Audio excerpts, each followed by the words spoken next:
প্রথমত যদি হার্টবিট 140-এর কম থাকে, অর্থাৎ ফিটাল হার্ট রেট 140-এর কম থাকে। দ্বিতীয়ত যদি দেখেন যে গর্ভবতী মা তার সন্তানকে পেটের ওপরের দিকে ক্যারি করছেন, তো এটাকেও গর্ভে কন্যা সন্তান থাকার ইঙ্গিত ধরা হয়। এছাড়াও যদি গর্ভবতী মায়ের প্রচণ্ড পরিমাণে মর্নিং সিকনেস হয়, অর্থাৎ বমি যদি প্রচণ্ড পরিমাণে হয়, এছাড়াও যদি দেখেন যে কোনো গর্ভবতী মা মিষ্টি জাতীয় খাবারের প্রতি আকৃষ্ট হয়েছেন অনেক বেশি এবং মিষ্টি জাতীয় খাবার খেতে তার বেশি ভালো লাগছে। এছাড়াও পঞ্চমত যদি দেখেন কোনো গর্ভবতী মায়ের ত্বক অনেক নরম হয়ে গেছে এবং কোমল হয়ে গেছে।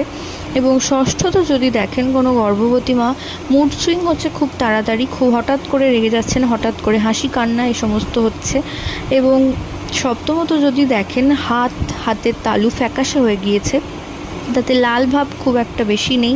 এবং অষ্টমত যদি দেখেন যে গর্ভবতী মায়ের হেয়ার গ্রোথ কমে গেছে এবং চুল প্রচণ্ড পরিমাণে ওঠা